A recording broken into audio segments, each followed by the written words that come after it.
the whispering call. The hum of the fluorescent lights usually provided a dull, monotonous rhythm to the late shift at the 911 dispatch center, a counterpoint to the distant traffic drone that occasionally seeped through the reinforced windows. Tonight, it felt amplified, each flicker a tiny pulse in the quiet room. Sarah, her headset snug, watched the green lines trace across her monitor, a digital heartbeat of the city's peace. Most calls were routine at this hour, a forgotten alarm, a stray dog, the occasional false alarm from an overeager security system. Then, the shrill, insistent ring of line 3 sliced through the stillness. Sarah's fingers, usually so swift, paused for a fraction of a second before lifting the receiver. 911, what's your emergency? Her voice was practiced, calm, an anchor in potential chaos.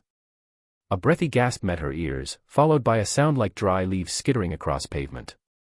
Not a voice, not yet, but a raw, frantic exhalation. Hello. Can you hear me? Sarah prompted, her brow furrowing. Finally, a whisper, so thin it barely registered above the line static, laced with palpable terror. Please. He's coming. The words were fractured, each syllable a struggle, a gasp for air. Sarah leaned closer to the console, her own breath catching. Who's coming, ma'am? Where are you? I'm at the highway rest stop, number 7. Just past the old quarry exit. The voice trailed off, a sound like a stifled cry, and then, a sharp, unnerving click. The line went dead. Sarah slammed her hand on the redial button, her heart lurching. Nothing. Just the hollow silence of a disconnected call. She checked the caller ID, an untraceable burner phone. Her fingers flew across the keyboard, typing a rapid alert. Urgent. Possible abduction/threat. Female caller, whispered. Rest stop number 7, Highway 17. Caller disconnected. Request immediate officer response. Miles away, Officer Ben Carter was nursing a lukewarm coffee in his patrol car, parked discreetly on a quiet residential street. The night had been uneventful, a string of minor traffic stops and a domestic dispute that had dissolved into weary silence before he'd even arrived. He appreciated the calm, but a part of him always remained vigilant, a low thrum of readiness beneath the surface. He was a kind man, known for his patient demeanor and his ability to de-escalate, but also for an unwavering resolve when duty called. He believed in seeing the bigger picture, in understanding the fear that drove people, the desperation that led to their choices. The crackle of his radio cut through the night's stillness, not with the usual monotone, but with Sarah's voice, higher-pitched, imbued with a sharp urgency Ben rarely heard. All units, urgent dispatch. Possible 10 to 54, Highway 17, rest stop number 7. Caller reported, he's coming, line disconnected. Caller identified as female. Proceed with extreme caution. Ben felt a cold jolt snake down his spine. He's coming. The words echoed in his mind, stripped of context but heavy with menace. A woman, alone, whispering in fear. His heart, usually a steady drum, began to pound a more frantic rhythm against his ribs. This wasn't a domestic squabble or a lost pet. This was raw, primal terror. Unit 301 responding, Ben clipped into his radio, his voice betraying none of the sudden anxiety tightening his gut. He tossed the coffee cup into the passenger footwell, its forgotten contents sloshing with the abrupt movement. His hand instinctively went to the siren switch, flipping it on. The wail erupted, piercing the quiet night, a desperate cry cutting through the darkness. Blue and red lights painted the street, reflecting off dew-kissed lawns as he pulled away, tires squealing faintly. He pushed the cruiser, accelerating onto the highway, the engine roaring in protest but quickly finding its stride. The highway stretched ahead, a black ribbon unspooling under the high beams. Miles flew by, the familiar landmarks blurring into indistinct shapes. His mind raced, replaying Sarah's words, the caller's fragmented plea. Please. He's coming. Who was he? What was happening at rest stop number 7? The isolation of those roadside stops, usually a haven for weary travelers, now felt like a sinister stage. Ben gripped the steering wheel, knuckles white. He pictured the rest stop, a small, brick building, a few vending machines, a cluster of picnic tables, and a sparse parking lot, often deserted late at night. The thought of a woman, terrified and alone there, gnawed at him. He had to get there. He had to help.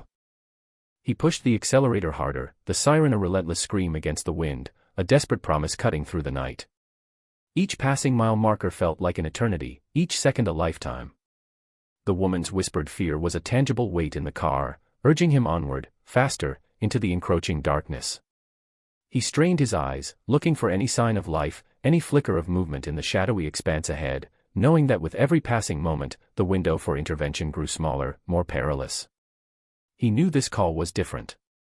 He could feel it in the cold dread that settled deep in his bones, a premonition that this night, the quiet rhythm of the city had been irrevocably shattered. He rounded a long curve, and in the distance, a solitary cluster of dim lights appeared, barely illuminating the outline of the rest stop building. An empty blue car. The flashing blue and red lights painted the desolate rest stop in an urgent, pulsing rhythm. Officer Ben Carter's cruiser idled, its engine a low thrum against the oppressive silence of the late afternoon. He'd driven the familiar stretch of highway 1,000 times, each one usually uneventful, a quiet patrol punctuated by the occasional speeder. But the dispatcher's clipped tones, the broken fragments of a woman's voice, had injected a cold dread into his shift. He pulled up alongside the only other vehicle in the small lot, a compact, sky-blue sedan, remarkably neat against the gritty asphalt. Its passenger door was ajar, a silent invitation or a warning. Ben cut his engine, the sudden quiet amplifying the distant sigh of the wind through the pines.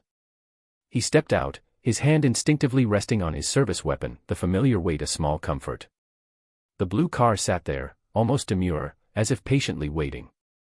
Its paint gleamed, freshly washed, a stark contrast to the dust-coated semi-trucks that usually hogged these spots.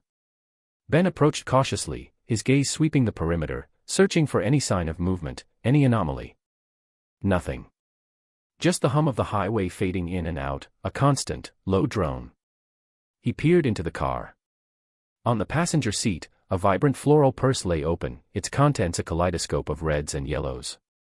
Beside it, wrapped in a napkin, was half a peanut butter and jelly sandwich, a single bite taken from its corner.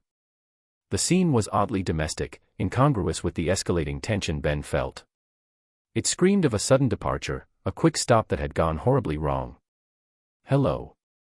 Ben called out, his voice echoing unnaturally in the stillness. He waited, straining his ears, but only the rustle of dry leaves answered him.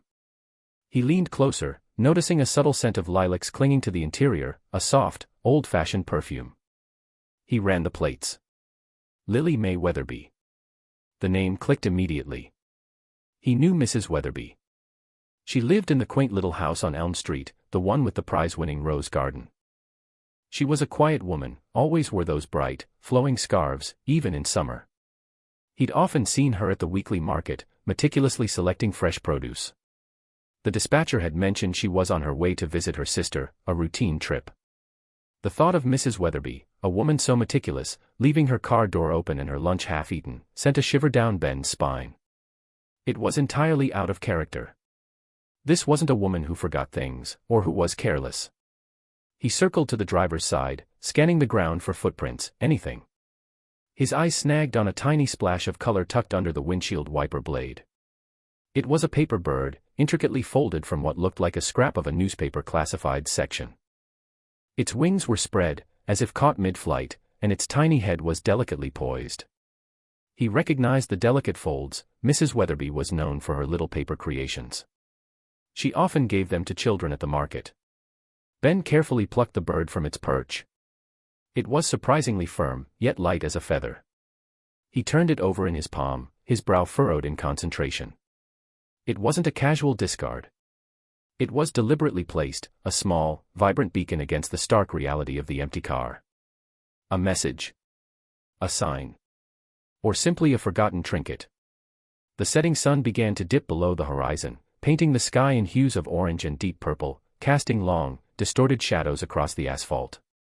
The rest stop, once merely quiet, now felt eerily desolate. Mrs. Weatherby was gone, her gentle presence vanished, leaving behind only the ghost of her perfume, a half-eaten sandwich, and a silent, paper bird. The urgency in Ben's gut intensified. This was no ordinary missing person.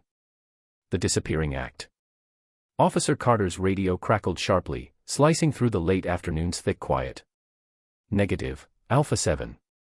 No sign of her in the main building. We're moving to the east side. He clicked off, the static's brief violence giving way to the gentle murmur of leaves surrounding him. A cold dread, a leaden weight, settled in his gut. He'd seen enough disappearances to know the first hours were vital, and this one felt off. Too silent. Mrs. Lilly. Mrs. Lilly May Weatherby, he called, his voice echoing too loudly in the dense woods.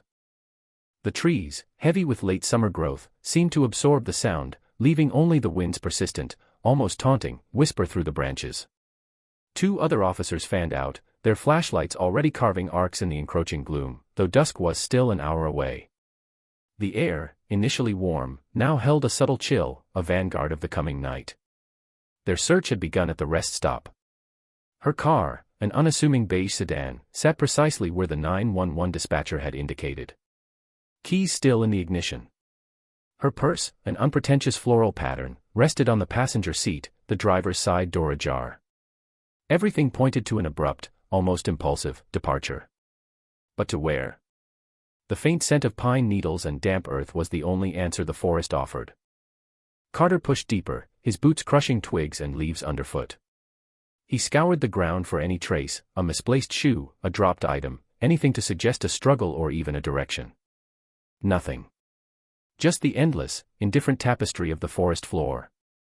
He called her name again, his voice now rougher, tinged with mounting urgency. Mrs. Lilly. If you can hear me, please respond. Only the rustling leaves replied, a sound that began to fray his nerves, like 1,000 hushed voices exchanging secrets he couldn't decipher. He could almost feel the silent scrutiny of the trees, mute witnesses to an absence he couldn't grasp. The sun, sinking lower, cast long, distorted shadows that danced and swayed, deceiving his peripheral vision, transforming every stump into a potential figure, every bush into a hiding place. A different kind of rustle, a memory, stirred in Mrs. Lilly May Weatherby's mind as she hastily packed a small, practical duffel bag.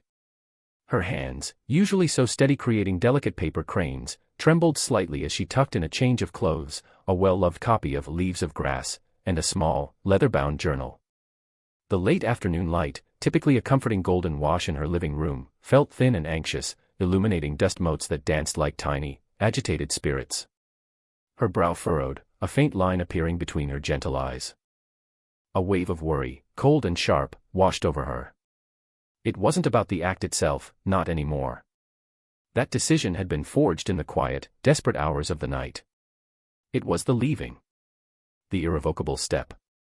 The vast unknown. She glanced at the worn floral wallpaper, at the framed photograph of a younger, more vibrant version of herself, smiling with a man whose face she barely remembered. A pang, not of regret, but of something akin to a phantom limb, touched her. She pulled a small notepad and a pen from her kitchen drawer. The stark white paper seemed to glow in the fading light.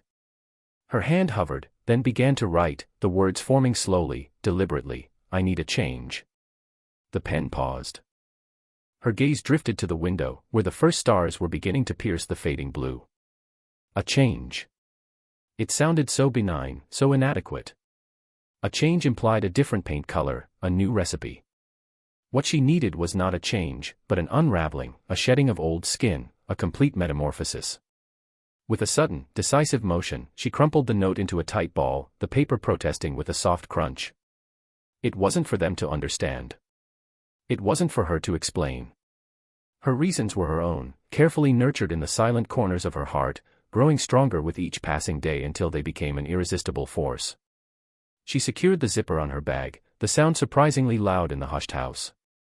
Then, with a deep breath that tasted of both apprehension and exhilarating liberation, she walked out the door, without a backward glance. The rest stop, for her, was not an ending, but a new, uncertain beginning.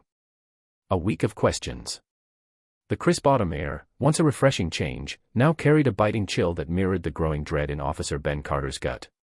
7 days.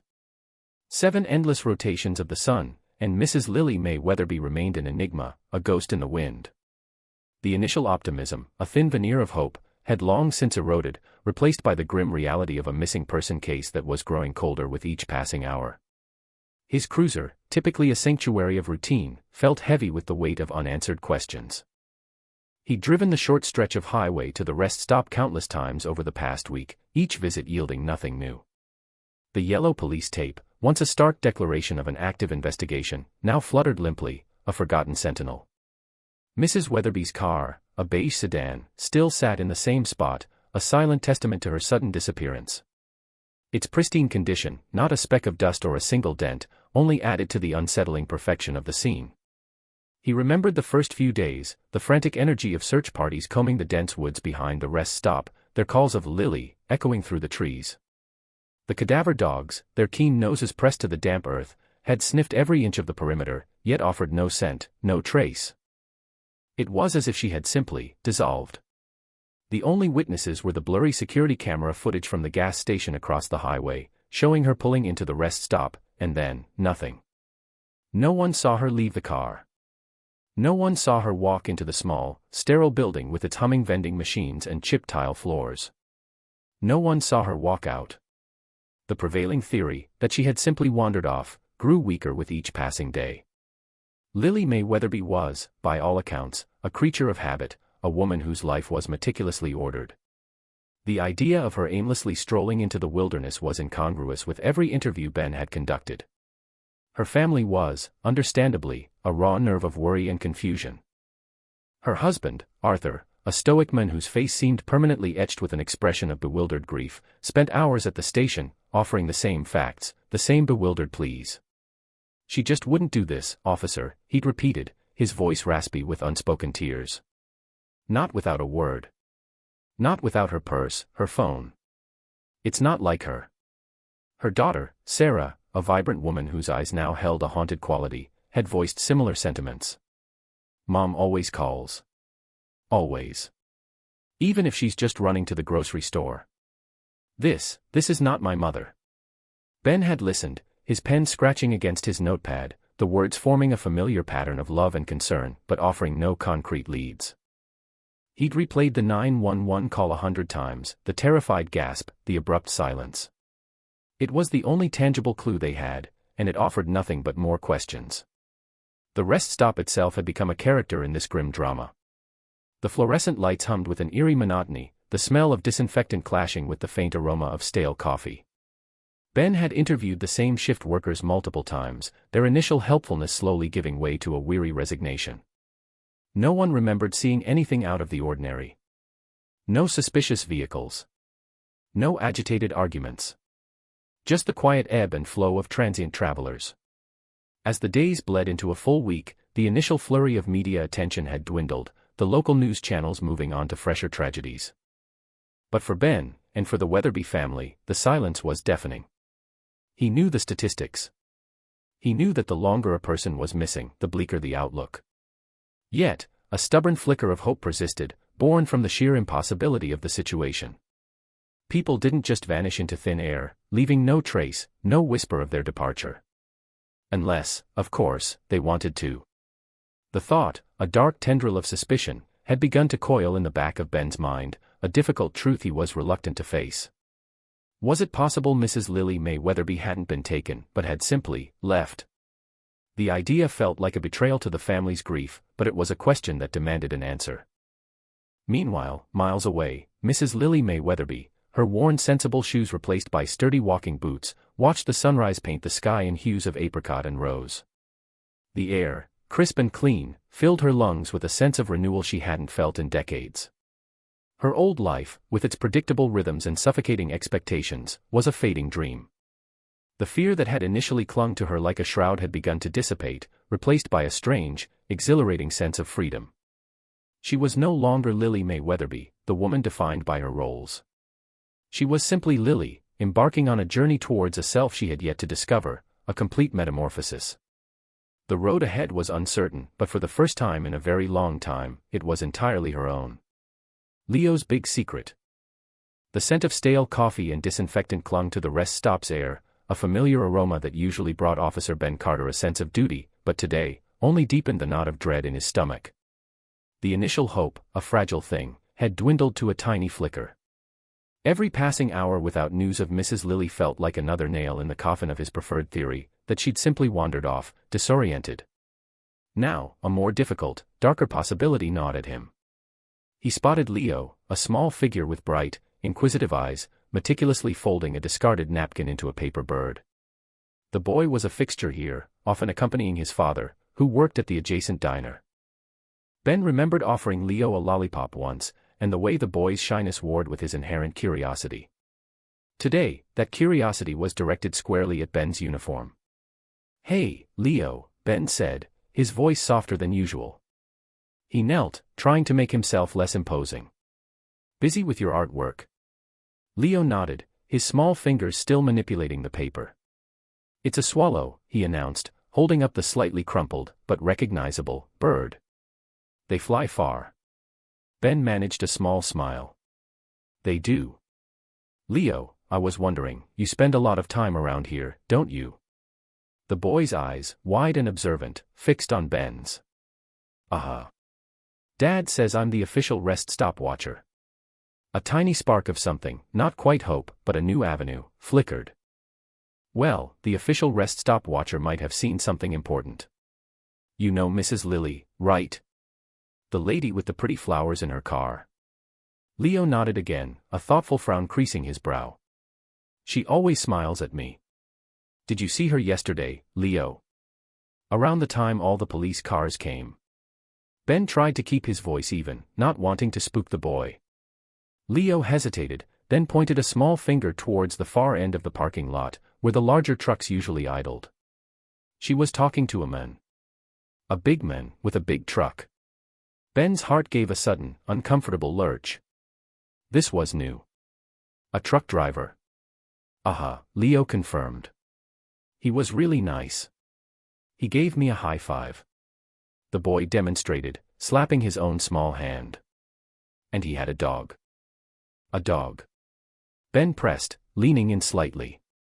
His mind raced, cataloging the details. A dog would be a significant clue. "Yeah. A really big, happy dog. All fluffy, with a tail that wagged so much it looked like it was going to fly off." Leo giggled at the memory. The dog kept trying to lick Mrs. Lilly's face. And Mrs. Lilly? What was she doing? She was laughing, Leo remembered. And she had a big bag. And she got into his truck, right before the siren started. His eyes flicked towards the spot where Ben's cruiser had been parked. Ben felt a surge of adrenaline, mixed with a chilling realization. This wasn't a disoriented wanderer. This was something else entirely. "Leo, this is really important. Do you remember anything else about the truck? Or the driver?" The boy furrowed his brow, concentrating. He tapped his chin, a gesture he likely mimicked from his father. "It was blue. The truck. And it had a special sticker."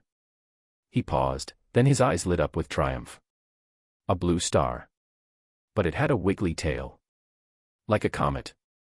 He traced the shape in the air with his finger. "And the driver, he had a funny name. Ron. But Mrs. Lilly called him Big Rig. Because his truck was so big. Big Rig. Ron. A blue truck with a comet-like blue star sticker. A happy, fluffy dog. Mrs. Lilly, laughing, getting into the truck with a bag. The siren blaring just as they drove off. It painted a picture so vivid, so different from the one he'd been constructing, that it almost knocked the wind out of Ben. His worst fears about her being in danger now warred with a new, equally unsettling possibility, that Mrs. Lilly hadn't been taken, but had chosen to leave. The clue of the paper bird. Officer Ben Carter stared at the delicate origami bird resting on the evidence bag.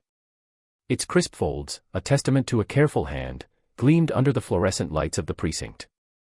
It wasn't the kind of thing you'd expect to find in the meticulously organized, if somewhat sterile, world of a missing persons case. Most people left behind hastily scribbled notes, or perhaps a smudged fingerprint.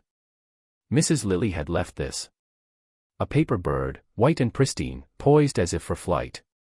A flicker of something akin to dread, cold and unsettling, stirred in Ben's stomach.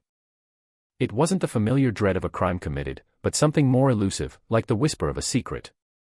He'd been so sure, at first, that this was an abduction. The abandoned car, the purse, the half-finished 911 call, all pointed to a struggle, a sudden vanishing. But the paper bird, it didn't fit. He picked it up gently, his fingers tracing the sharp edges of its wings. Birds, he thought, were symbols of freedom, of soaring above the mundane. They flew from cages, from nests, from anything that held them tethered. Could this be it? A silent, paper-thin declaration of intent. The thought, once a fleeting whisper, now solidified into a coherent theory, shifting the ground beneath his initial assumptions. Mrs. Lilly hadn't been taken. She had left. The implication sent a prickle of unease down his spine. Why leave so dramatically, so completely? And why the cryptic clue? Was it a plea for understanding, or a defiant flourish? He remembered the hushed tones of her neighbors, the vague sense of her quiet, almost invisible life. A woman living a shadow existence, suddenly choosing to unfurl paper wings and fly. Later that afternoon, the incident room buzzed with a different kind of energy. The initial panic had subsided, replaced by the methodical grind of police work. Ben presented his theory, the paper bird placed prominently on the table. Detective Miller, a seasoned veteran with a perpetually tired expression, listened with a skeptical but open mind. "So, you think this is a goodbye card?" Miller grunted, picking up the bird and turning it over. "More like a statement," Ben corrected, adjusting his stance. "She left it, intentionally. And if she intentionally left, she likely had help, or at least a plan for how to get away from the rest stop without being seen on foot." The team had already combed through the rest stop security footage, finding nothing conclusive. The semi-truck, a fleeting shadow in the early morning light, remained their only tangible lead. But if Mrs. Lilly had left willingly, the scope of their search needed to broaden. "All right," Miller announced, her voice cutting through the low hum of conversation. "Let's expand the net. We're going to pull security camera footage from every rest stop, every gas station, every truck stop along Highway 17 for a 100-mile radius, both directions. We're looking for a semi-truck. Dark-colored, possibly a sleeper cab. And pay close attention to the rear, we're looking for a blue star sticker." The task was monumental, a digital haystack search for a single, elusive needle. But the image of the paper bird, now safely tucked back into its evidence bag, fueled Ben's resolve. It was no longer just about a missing person, it was about understanding the silent rebellion of a woman who had finally decided to take flight. The cameras, miles down the highway, held the next piece of her unfolding story, a story that was proving far more complex and compelling than a simple abduction. He felt a strange mix of apprehension and a growing respect for Mrs. Lilly, a woman who had managed to vanish with such quiet artistry. A happy goodbye. The grainy video flickered on the monitor, a ghost caught in the low resolution of an old rest stop security camera. Officer Ben Carter leaned forward, his eyes scanning the digital haze, a knot of anticipation tightening in his stomach. They'd found it, finally, a lead from a camera at a truck stop 100 miles down the highway, one that hadn't been immediately connected to the primary search area. "Enhance Section 3, Ben instructed the tech, his voice barely a whisper. The image zoomed in, pixelation blooming like digital static, but the unmistakable silhouette of a semi-truck with a bright blue star sticker on its side became clearer. Ben's breath hitched. This was it. The truck. The one Ron Sterling drove. Then, a figure emerged from the passenger side of the truck. Small, with a distinctive flowered scarf wrapped around her head, even in the blurry footage, there was no mistaking Mrs. Lilly May Weatherby. Ben's fingers clenched into fists. This was the moment. The truth would reveal itself now. Was she being forced? Was there a struggle? Every fiber of his being prepared for the confirmation of his worst fears, a kidnapping, a frantic plea for help. But what unfolded on the screen was entirely different. Mrs. Lilly didn't look scared. Her shoulders weren't hunched in fear, nor were her movements hurried or desperate. Instead, she turned back towards the cab of the truck, and even through the haze of the video, Ben could discern a wide, genuine smile gracing her lips. Her hand rose, a slow, deliberate wave. Not a wave of distress, but a wave of goodbye. A farewell. His new theory, once just a whisper in the back of his mind, solidified into a roaring certainty. She wasn't a victim. She was an orchestrator. A moment later, an older model sedan, a muted green, pulled up beside the truck. It looked well-maintained but dated, certainly not a vehicle Mrs. Lilly would have typically driven. The passenger door opened, and Mrs. Lilly, still smiling, still waving, gracefully stepped inside. The door closed, and the sedan pulled away, disappearing from the frame as the semi-truck, with its blue star, rumbled off in the opposite direction. Ben stared at the blank screen, the silence in the room punctuated only by the hum of the computer. The tech cleared his throat, but Ben didn't acknowledge him. His mind raced, replaying the scene, each frame a revelation. The desperate 911 call, cut short, not because she was being silenced, but because she was signaling. Signaling for help to escape, not from danger, but from her life. She hadn't been in danger, she had been in transition. Ron Sterling, Big Rig, had been her unwitting accomplice, or perhaps, a knowing one. She wasn't taken, Ben murmured, the words feeling heavy, yet liberating. She left. She called for help to leave. He turned to the tech, a new resolve etched on his face. Get me everything on that green sedan. License plate, make, model. And I want to talk to Ron Sterling again, immediately. He knows more than he let on. The pieces clicked into place with a satisfying, if unexpected, logic.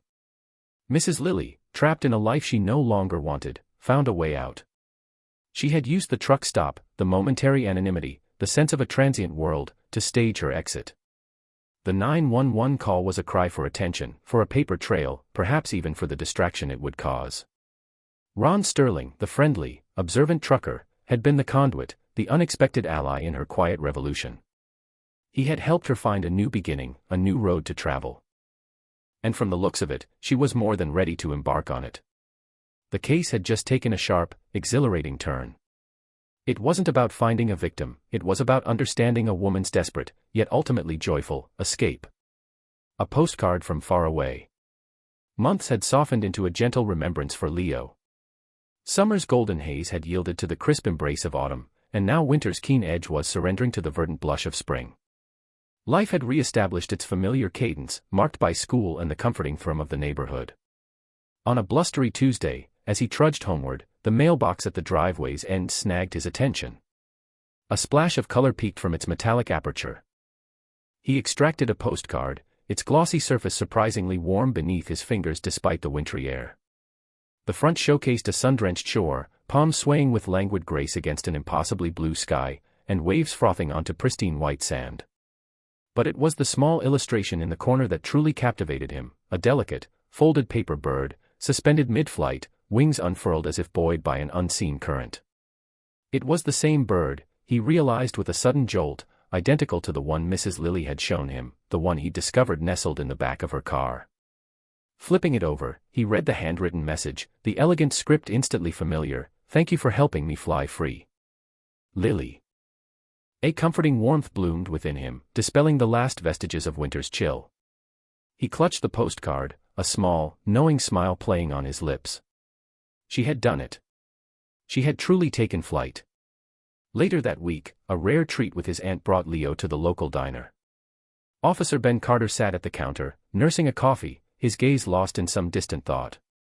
Emboldened by the postcard's secret, Leo tentatively approached him.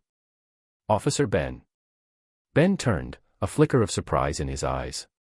"Leo. Is everything all right?" Leo extended the postcard, mindful not to crease its surface. "Look." Ben accepted it, his brow furrowing as he absorbed the message. The familiar weariness in his eyes receded, replaced by a slow dawning of comprehension, then a gentle, almost imperceptible softening. He traced the outline of the paper bird with his thumb. "Lily," he murmured, a name that had echoed in his mind for months, a missing piece he hadn't known how to place. He returned the postcard to Leo. "Thank you for showing me this, son." His voice was quiet, imbued with newfound clarity. He finally understood. Mrs. Lilly hadn't been a victim in the conventional sense. She had orchestrated her own disappearance, a meticulously planned escape from a life she no longer wished to inhabit. The fabricated scene at the rest stop, the abandoned car, the purse, it was all part of an elaborate design to sever ties, to unbind herself from invisible chains. The revelation brought a strange sense of peace to Ben, a closure he hadn't realized he craved. He never saw Mrs. Lily May Weatherby again. No further postcards arrived, no news reports surfaced of a woman found or a case closed. It was as if she had simply dissolved into the ether, leaving behind only the faint impression of a paper bird taking flight. The missing persons case remained officially open, but Ben mentally filed it away in a different category. He still had lingering questions, of course. Ron Sterling's involvement, for instance, demanded closer scrutiny. Had he been an unwitting pawn, or a willing participant in Mrs. Lily's audacious escape? The memory of Sterling's smug grin, his faint concern, now grated on Ben more than ever. There were laws that might have been broken, even if the ultimate goal was freedom. Yet, despite the unresolved legalities, a quiet satisfaction settled over Officer Ben. He felt a deep contentment that she had found her freedom, a liberty she clearly deserved and had pursued with quiet ingenuity. He pictured her now, on that sun-drenched beach, perhaps folding another paper bird, her spirit soaring alongside the gulls over the endless expanse of the ocean. He raised his coffee cup in a silent toast. To Mrs. Lily, wherever she was, flying free. The rest stop's secret. The postcard, a canvas of sunset hues bleeding into a distant, craggy coast, rested beneath Leo's pillow. He pulled it from his backpack the instant he arrived home, the paper still holding the subtle, sweet ghosts of lavender and something boundless, like freedom. More than a mere image, it was a memory, a quiet pledge. His thumb traced its smooth surface. The looping script of Mrs. Lily May Weatherby's signature felt as vibrant as the moment she'd pressed it into his hand. He kept silent about the note, the woman, and the way her eyes had glittered with a joy that seemed to well up from a deep, unseen spring. This was his secret, a precious shard of a day that had begun so mundanely. He recalled the subtle shift in her, a gentle unburdening that had settled over her like a soft cloak. When she'd first appeared at the rest stop, her movements had been precise, almost brittle, her smile thin and fragile. But after their conversation, after the paper bird had taken its improbable flight, something had visibly eased. Her shoulders relaxed, and her laughter blossomed into a genuine, melodic chime, momentarily cutting through the drone of passing engines. Leo had watched her depart, a small, knowing smile playing on his lips. He understood, in a way he couldn't quite articulate, that sometimes people needed a gentle nudge, a quiet assist to rediscover their own happiness. It wasn't about grand gestures, sometimes, it was simply a shared moment, a listening ear, a humble paper bird symbolizing a spirit soaring above its troubles. The rest stop itself had quickly resumed its usual rhythm, a transient eddy of hurried pit stops and quick stretches. Yet, for Leo, it was no longer just asphalt and brick. It held a quiet mystery now, a subtle hum of possibility. Each time his family drove past on their way to town, he'd glance at the unassuming building, conjuring images of its worn picnic tables and slightly chipped vending machine. He knew, with a certainty that defied reason, that the rest stop wasn't merely a pause in journeys, it was a potential launchpad for radical shifts in course. He pictured Mrs. Weatherby, her bright scarf a blur as she vanished down the road, and imagined her now, perhaps dipping her toes into the very ocean depicted on his postcard. He envisioned her truly laughing, not the polite, strained sound he'd initially heard. The rest stop, in his mind, had become a testament to new beginnings, a silent oracle whispering that even when life felt like a cage, a new path could always be forged. It was like a fledgling bird, he mused, learning to fly. It might stumble, it might fall, but eventually, with enough courage and a little push, it would soar. Leo kept the postcard tucked away, a vibrant secret between the pages of his favorite adventure book. Sometimes, late at night, when the house hushed and moonlight cast long shadows across his room, he would retrieve it and gaze at the painted sunset. He'd remember the warmth of her hand as she'd pressed the postcard into his, the profound gratitude in her eyes.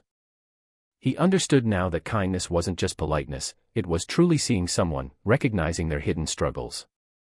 He wondered if she thought of him, a quiet boy at a dusty rest stop who had inadvertently become a catalyst for her liberation.